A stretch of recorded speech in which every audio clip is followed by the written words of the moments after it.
그는 일본 평화법을 바꾸려는 우익 진영을 향해 역사 바로보기를 주장하며 비판적 시각을 견제해온 요시다 유타카 히토스바 시대 대학원 특임 교수였습니다. 이 아사히 신문에 따르면 요시다 교수는 전날 도쿄 히토스바시 대학에서 600여 명이 몰린 가운데 퇴임을 앞두고 진행된 마지막 강연을 통해 동기 등을 설명했습니다. 요시다 교수는 일본 근대기에 일본군이 저지른 만행은 물론이고 당시 군주이던 쇼와 일왕의 책임 등을 연구해왔습니다. 그는 이 분야 연구에 평생을 바쳐온 동기에 대해 전쟁의 부조리함과 잔혹함에 분노를 느꼈다고 설명했습니다. 요시다 교수는 그간의 연구 과정에서 옛 일본 병사의 일기와 체험기 등 귀중한 역사 자료를 많이 모았다고 했습니다. 그는 그러나 일본에는 자신이 수집한 자료나 문헌을 보관하고 공개할 만한 문화가 형성되어 있지 않다는 이유를 들어 퇴직 후에 한국의 대학에 기증하겠다는 것이었습니다. 사이타마현 출신으로 도쿄교육대 문학부를 졸업한 요시다 교수는 일본 전쟁 지휘부의 책임론을 주장하는 발언으로 일본 국내의 사학계에서 주목을 받아왔습니다. 평화헌법으로 불리는 현해 헌법을 개정하는 것에 반대해온 요시다 교수는 일제의 난징 사건과 같은 역사적 사실을 축소 부정하려는 일본 내 우익 진영의 움직임도 비판해왔습니다. 요시다 교수는 왜 지금 일본인들이 과거에 대해 잘못된 인식을 갖는지에 대해 이렇게 말했습니다. 일본인들은 본토에서 전쟁이 벌어지지 않았던 까닭에 가해의 기억이 봉인되어 국민은 전쟁의 희생자이고 피해자라는 인식을 가지고 있다고 했습니다. 일본인들 역시 평화의식을 가지고 있긴 하지만 이는 아시아에 대한 가해 역사를 망각하는 것에 의해 비로소 성립하는 것이라고 했습니다. 일본인들이 일본 내에서 전쟁이 벌어지지 않았기 때문에 자신들이 가해한 일에 대해서 망각하고 피해자라는 것만 기억하고 있다는 것이었습니다. 아시아 태평양 전쟁이 끝난 지 70여 년이 지났지만 오늘날까지도 많은 일본 지도자들은 전쟁의 책임을 부인하고 있습니다. 이들은 아시아 태평양 전쟁을 침략 전쟁이 아니라 아시아 민족을 해방시키기 위한 전쟁이라고 믿고 있습니다. 이렇게 만들어진 일본 우익들은 한국의 강제징용 판결도 인정하지 않았습니다. 당시 한국 시민이었던 한국인들이 끌려가서 일한 것은 아무런 문제가 없다는 것입니다. 그들은 일제강점기를 한국을 침략한 것이 아니라 한국을 서구 열강에서 해방시키기 위한 것이었다고 주장하고 있습니다. 요시다 교수는 지금 일본이 이렇게 잘못된 인식을 갖게 된 이유는 2차 세계대전에서 천황이 쓴 종전조서에서 비롯되었다고 했습니다. 그는 종전조서는 천황의 성단 신화를 만드는 원형이 됐다며 국민을 구하기 위해서 천황이 전쟁 종결을 결단했다고 하는 생각이 들어있다고 말했습니다. 많은 일본인들은 당시 천황이었던 히로히토를 전쟁에서 국민을 구한 성단의 주인공이라고 생각하고 있다고 했습니다. 일본이 항복하면서 히로히토 일왕이 공표한 담화문의 정식 명칭은 종전조서였습니다. 그것은 미국, 영국 등의 연합국에 포츠담 선언을 수락하겠다는 의사를 밝힌 것이어서 간접적으로 항복 의사가 내포돼 있었지만 이와 동시에 일본 국민 전체를 대상으로 한 담화 형식의 종전선언의 의미가 더 컸습니다. 일본 정부는 일왕의 종전조서 공표 전후로 연합국 측에 일왕의 존속과 천황제가 유지되도록 해주길 바란다는 의사를 전했습니다. 무조건 항복이 아니라 조건부 항복을 시도한 것입니다. 결국 미국의 주도로 신이라 불렸던 천황이 인간선언을 하고 이 요구는 받아들여졌습니다. 그러나 종전조서의 내용은 문제가 됐습니다. 일왕의 종전조서에는 자국민의 피해에 대해 가슴 아프다고 했지만 일본군의 만행에 대해서는 아무런 사과가 없었습니다. 전쟁 도발에 대한 자신의 책임에 대해서도 한마디가 없었습니다. 이 때문에 오늘날 일본 정부가 시정일관 과거 침략에 대해 반성하지 않고 군사적 팽창을 시도하고 있는 것은 이미 종전시 일왕이 읊은 종전조서에 고스란히 담겨 있었다는 비판을 받아왔습니다. 요시다 교수는 이 때문에 일본은 아직도 잘못된 역사인식을 가지고 있다고 지적했습니다.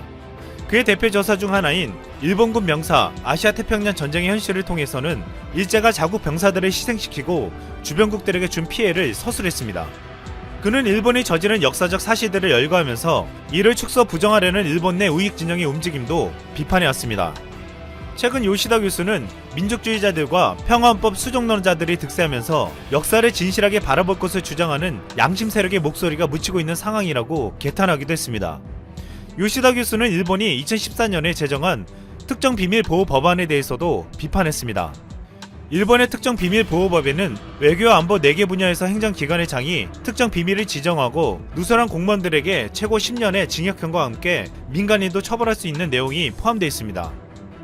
이 법안이 제정될 때 시민사회를 중심으로 엄청난 반발이 일어났고 전국적으로 6천여 명이 인간사슬을 만들기도 했습니다.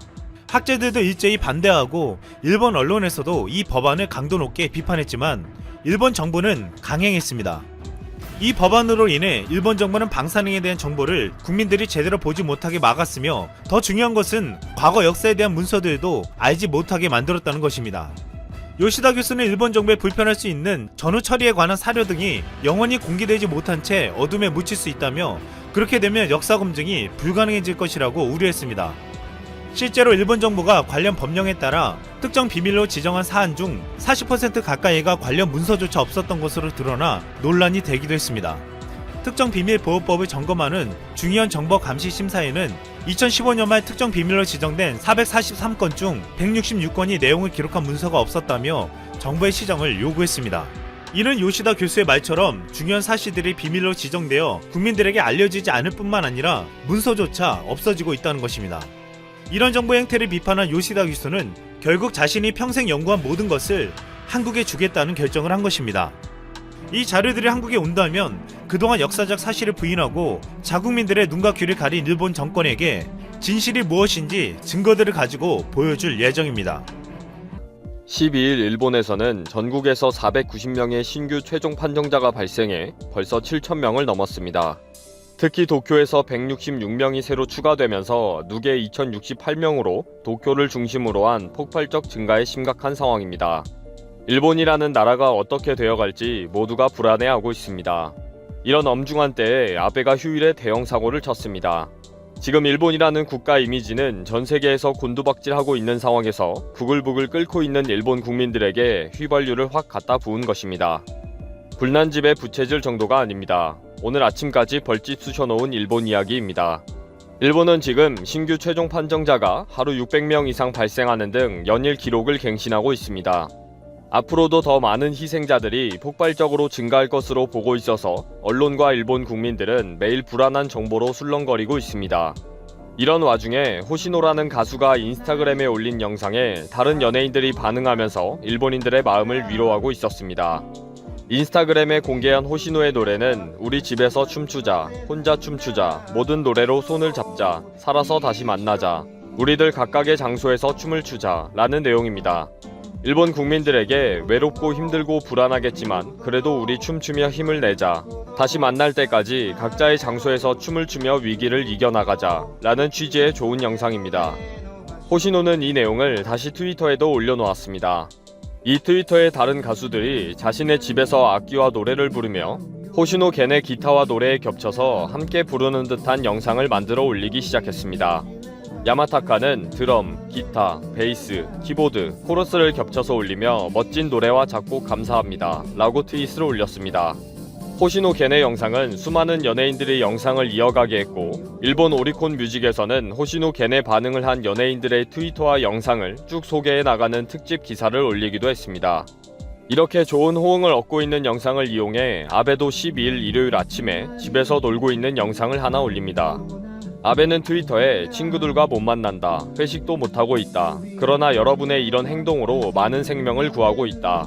또 지금 이 시간에 가혹한 의료 현장에서 분투하고 있는 의료 종사자들의 부담을 덜어줄 수 있다. 한 분 한 분의 협조에 진심으로 감사드린다 라고 적었습니다. 그러면서 최근 일본에 유행하고 있는 호시노의 기타 노래에 맞추어서 놀고 있는 영상을 올렸습니다. 정말 놀고 앉아있는 모습입니다. 소파에서 반려견을 안고 우아하게 커피를 마시고 독서를 하고 TV 채널을 여기저기 돌려보는 영상입니다. 뭐 뜻은 충분히 이해가 됩니다. 사회적 거리두기와 외출 자제를 격려하기 위해 올린 거겠죠? 그런데 이것이 일본인들의 분노에 불을 붙였습니다. 일본이 이렇게 전 세계에서 욕을 먹고 있고 미래가 어둡게 된 것은 아베의 책임이라고 모두가 알고 있는데 아베의 여유만만한 귀족놀이, 놀고 앉아있는 모습, 커피의 향을 음미하고 독서와 TV 시청을 하는 모습이 정말 해도 해도 너무하다고 분노한 것입니다. 데일리에서 트위터에 올라와 있는 멘션을 기사화하기 시작했습니다. 보상도 제대로 안 해주면서 자신은 이런 여유 있는 동영상을 올리냐. 호시노 겐을 이용하지 말아라. 지옥의 아베는 뭐든지 이용하는구나. 궁지에 몰려있는 국민 감정을 건드리는 게시물은 삼가라 등의 원성입니다.